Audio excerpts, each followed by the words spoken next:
Bismillahirrahmanirrahim. Assalamualaikum warahmatullahi wabarakatuh.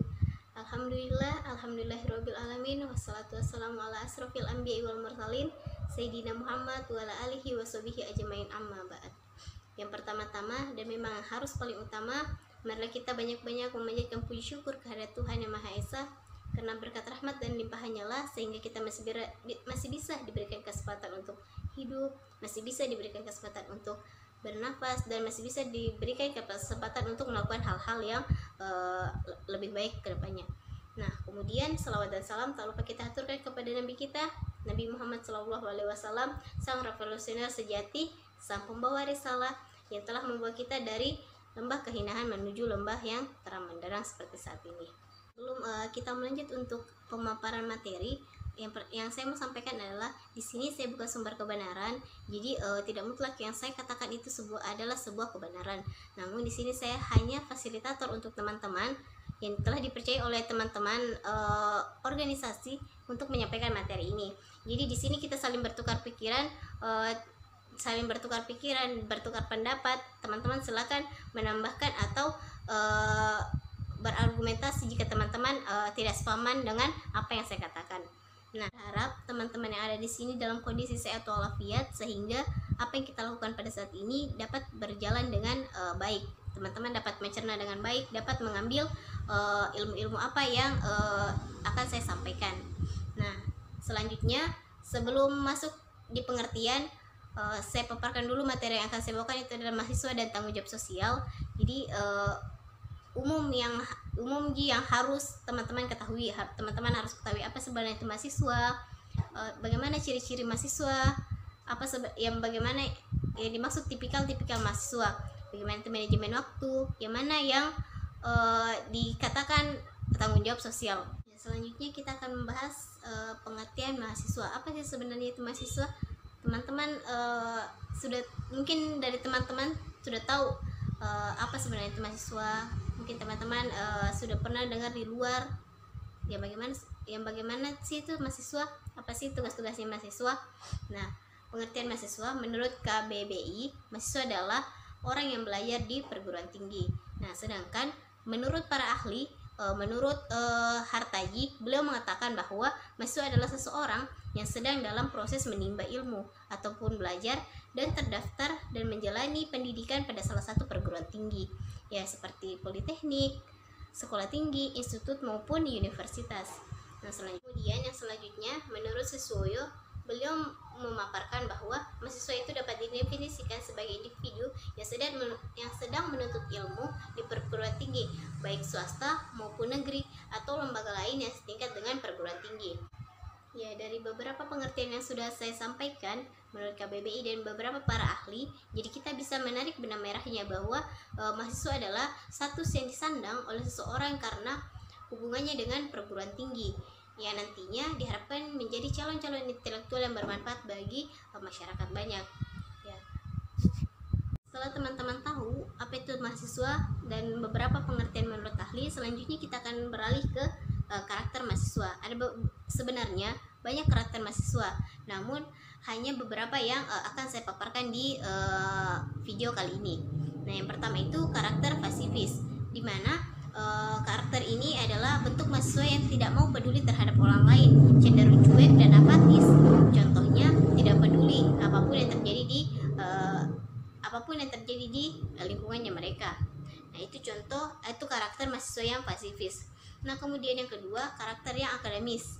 Nah, karakter yang ini mahasiswa yang menggunakan parameter keberhasilannya itu dengan nilai yang tinggi atau biasa kita sebut dengan IPK, atau mereka menjadikan parameter target kelulusan atau target untuk selesai kuliah itu sebagai keberhasilannya mereka. Jadi mereka hanya melihat IPK mereka, IP mereka apakah tinggi, apakah setiap semester itu IP mereka akan meningkat, dan mereka akan berpikir bagaimana caranya untuk cepat menyelesaikan kuliahnya. Nah, biasa karakter mahasiswa yang akademis ini mereka juga monoton atau seperti pasifis tadi, cuek terhadap orang yang ada di sekitarnya. Ya, mereka monoton atau hanya menghabiskan waktu kuliahnya untuk belajar, untuk memikirkan hal-hal yang tadi yang seperti sampaikan, bagaimana caranya untuk mendapatkan IP yang tinggi, dan mereka biasa kurang menimbulkan rasa empati dan simpati terhadap orang lain. Selanjutnya, karakter mahasiswa yang ketiga itu adalah aktivis. Nah, karakter mahasiswa yang aktivis ini mereka bisa menyeimbangkan, menyelaraskan antara akademik dan organisasinya mereka. Nah, mereka tidak semata-mata hanya memikirkan IP, mereka tidak semata-mata hanya memikirkan bagaimana cara untuk cepat lulus, tapi mereka memikirkan atau mempertimbangkan hal-hal yang dapat menunjang nilai-nilai mereka. Nah, jadi mereka akan berpikir, saya harus masuk organisasi karena itu dapat menunjang nilai saya dengan cara saya bisa belajar misalnya public speaking di organisasi, dan itu akan menunjang kuliah-kuliah saya untuk pintar berbicara begitu. Nah, orang yang aktivis ini biasanya orang yang suka masuk organisasi, contohnya organisasi dalam kampus maupun di luar kampus. Nah, kemudian yang terakhir, karakter mahasiswa yang saya sampaikan ini biasa terdapat atau banyak kita dapati di kaum Hawa, yaitu karakter hedonis. Mahasiswa yang hanya memikirkan kesenangan diri pribadi. Mereka hanya memikirkan bagaimana diri mereka itu bisa senang, bisa berhura-hura, atau kata kasarnya mereka hanya menghabiskan uang orang tuanya. Contohnya mahasiswa, ada karakter memang mahasiswa yang suka nongkrong dan yang suka jalan-jalan misalnya ke mall. Atau setelah kita membahas beberapa karakter tadi, selanjutnya kita akan membahas ciri-ciri mahasiswa. Yang pertama, ciri-ciri rasional. Nah, ciri-ciri rasional ini mereka berargumentasi atau berpendapat menurut pikiran dan mempertimbangkan hal yang logis dan masuk akal. Nah, ada memang mahasiswa yang tipikal mahasiswa yang memiliki ciri-ciri rasional. Apapun yang akan mereka lakukan misalnya, ataupun apapun yang akan mereka keluarkan, misalnya berpendapat, mereka harus mempertimbangkan ini yang saya lakukan masuk akal tidak, ini yang saya keluarkan masuk akal tidak. Ya, selanjutnya ciri-ciri yang analisis. Nah, di mana analisis ini adalah kajian yang dilaksanakan terhadap sesuatu guna meneliti struktur suatu hal secara mendalam. Memang ada biasa mahasiswa yang jika ingin mendapatkan sesuatu atau jika ingin mengetahui sesuatu betul-betul dianalisis.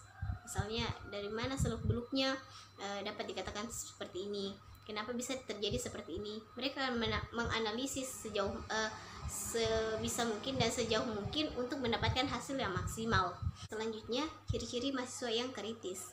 Nah, kritis di sini adalah sebuah aliran pemikiran yang menekankan penilaian, reflektif, dan kritik dari masyarakat dan budaya dengan menerapkan pengetahuan dari ilmu-ilmu sosial.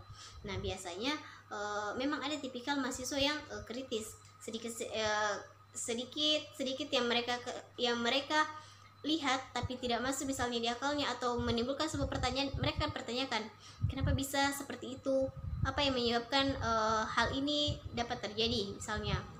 Nah, mahasiswa yang seperti ini biasa lebih memiliki sikap rasional dan analisis. Nah, dia mengkritiki sesuatu karena menurutnya ini sesuatu misalnya tidak diketahui bagaimana cara mendapatkannya atau bagaimana sumbernya, makanya dia harus mengkritiki apa yang mereka lihat. Yang terakhir itu ciri mahasiswa yang sistematis. Nah, sistematis adalah segala sesuatu usaha untuk menguraikan dan merumuskan suatu hal hubungan yang teratur dan logis sehingga membentuk suatu sistem yang utuh atau sempurna. Nah, kalau ciri mahasiswa yang seperti ini, mereka betul-betul menganalisis, mengkritiki dari sudut pandang yang misalnya dari teratas sampai terbawah. Mereka memang sistematis, misalnya dari A, B, C. Mereka tidak mengkritisi misalnya C dulu dikritisi, terus kemudian kita pindah ke A.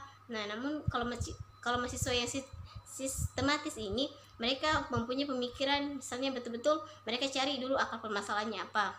Terus setelah kita dapat akar permasalahannya, bagaimana sebenarnya cara menyelesaikannya.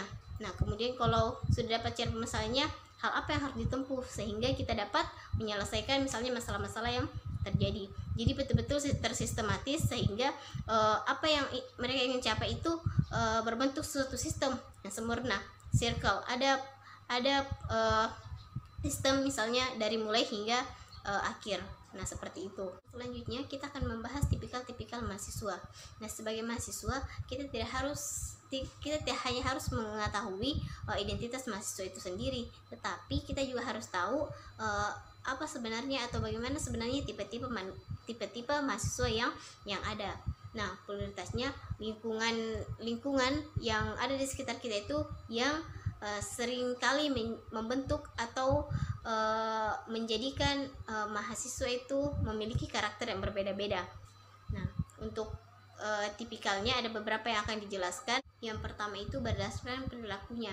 Yang pertama, mahasiswa yang kritis. Seperti tadi yang kita telah kita bahas, mahasiswa kritis itu yang selalu memperhatikan dan mengamati lingkungan sekitarnya, baik itu lingkungan kampus maupun eksternal kampus. Jika dari hasil pengamatannya itu ada hal yang mengganjal di dirinya, maka langsung akan dikritisi, baik dalam bentuk pertanyaan, saran, atau mencari tahu mengapa hal itu bisa terjadi. Kemudian yang kedua, mahasiswa yang hedonis, mahasiswa yang bersenang-senang. Kemudian yang kedua itu mahasiswa yang hedonis, mahasiswa yang senang dengan aktivitas-aktivitas yang menyenangkan diri dengan hal yang berbau kesenangan dunia maupun kemewahan, seperti yang tadi saya sampaikan, jalan-jalan ke tempat yang membutuhkan biaya yang tinggi, nongkrong di restoran maupun shopping di mall. Nah, yang ketiga, mahasiswa yang normatif. Mahasiswa ini bertindak dan melakukan berbagai kegiatan atas dasar perintah, apakah itu dari orang tua, dosen, ketua kelas maupun teman-teman yang ada di sekitarnya. Tipikal berdasarkan peran dan fungsi mahasiswa. Secara umum ada 5 peran dan fungsi mahasiswa yang seringkali kita dapati. Yang pertama itu adalah agent of change. Yang dimaksud adalah mahasiswa diharapkan sebagai agen perubahan untuk masyarakat, yang dimana mahasiswa ini hendaknya bersungguh-sungguh dalam mencari dan mengamalkan ilmu, agar nantinya ketika sudah lulus, ilmu tersebut dapat diaplikasikan dan membantu masyarakat untuk kehidupan yang lebih maju atau sejahtera. Nah, yang kemudian maka dari itu pentingnya mahasiswa sebagai agen of change untuk dapat mewujudkan kebangkitan dan kemajuan yang ingin digapai oleh negara kita. Dan yang kedua adalah iron stock. Nah, di mana di sini mahasiswa diharapkan untuk memiliki kepribadian dan akhlak yang mulia, di mana mahasiswa nantinya akan menjadi pengganti generasi selanjutnya. Jika mahasiswa tidak mampu atau siap untuk memulai dengan membangun jiwanya sendiri, lantas bagaimana kita akan menggantikan sosok-sosok yang telah berjuang di depan kita? Karena sebagai mahasiswa kita harus berpikir 10-30 tahun ke depannya, kita yang akan menggantikan Pak Presiden, kita yang akan menggantikan menteri-menteri, kita yang akan menggantikan pejabat-pejabat tinggi. Makanya diperlukan iron stock, di mana mahasiswa di sini harus memiliki kepribadian dan akhlak yang baik. Ya, seperti itu. Kemudian yang ketiga, peran yang ketiga adalah mahasiswa sebagai guardian of value. Nah, guardian of value artinya di sini bahwa mahasiswa dapat menjaga nilai-nilai yang berlaku di masyarakat. Nah, nilai tersebut merupakan nilai positif yang dapat membawa bangsa Indonesia lebih maju. Selanjutnya yaitu peran moral force. Nah, moral force ini dapat diartikan bahwa adanya kekuatan moral yang dimiliki oleh mahasiswa. Kita sebagai mahasiswa dapat menjadikan moral force ini sebagai acuan dalam berperilaku. Nah, dasar-dasar yang harus dimiliki yaitu bagaimana cara bersikap yang baik, cara berbicara, cara berpikir yang benar bagaimana, dan hal-hal yang berhubungan dengan moral yang baik. Jadi kita harus memiliki moral yang baik agar dapat mencapai tadi agent of change dan yang lain-lain. Terus selanjutnya yang terakhir adalah sebagai social control. Nah, mahasiswa memiliki peran sebagai social control di kehidupan masyarakat. Artinya dalam hal ini mahasiswa menjadi jembatan antara masyarakat dengan pemerintah. Nah, fungsi jembatan tersebut yaitu mahasiswa dapat menyampaikan aspirasi masyarakat aspirasi masyarakat kepada pemerintah, dan mahasiswa juga memiliki hak untuk mengkritisi pemerintah dari segi kebijakan yang telah dibuat, apakah sudah menyejahterakan masyarakat ataupun malah kebijakan tersebut menyesatkan masyarakat. Nah, makanya biasa terjadi demo-demo yang seperti kita lihat sebelum-sebelumnya. Beberapa yang bisa saya jelaskan mengenai mahasiswa dan tanggung jawab sosial. Kemudian selanjutnya kita pindah ke manajemen waktu. Nah, yang harus kita ketahui yang pertama itu pengertian manajemen waktu. Nah, di mana manajemen waktu adalah cara atau metode perencanaan dan pengorganisasian dalam memanfaatkan waktu untuk kegiatan tertentu yang sudah direncanakan atau harus disesuaikan dalam jangka waktu yang sudah ditetapkan. Manajemen waktu juga dapat kita artikan sebagai suatu perencanaan, pengorganisir, penggerak atau pengawasan terhadap produktivitas waktu. Sedangkan waktu di sini merupakan salah satu sumber daya yang harus dikelola dengan baik agar individu organisasi bisa mencapai tujuan secara efektif dan efisien. Jadi sebagai seorang mahasiswa, kita harus pintar-pintar mengatur waktu kita. Kapan waktu kita untuk beristirahat, kapan waktu kita untuk belajar, kapan waktu kita untuk melakukan hal-hal yang menambah kapasitas diri kita. Nah, itu kenapa kita harus perlu manajemen waktu untuk mencapai tadi tujuan-tujuan juga. Sebagai mahasiswa, kita tadi mau berperan dan melakukan hal-hal sosial, ya kita harus pintar manajemen waktu agar semua apa yang kita rencanakan dapat berjalan dengan baik dan maksimal. Untuk mencapai manajemen waktu yang baik, atau bagaimana cara manajemen waktu agar dapat dikelola dengan baik. Nah, manajemen waktu kita harus mengelompokkan atau memisah-misahkan berdasarkan skala prioritas tak. Nah, ada beberapa skala prioritas yang akan saya jelaskan. Yang pertama itu mendesak dan penting, di mana pekerjaan penting dan mendesak ini yang harus diutamakan. Nah, contohnya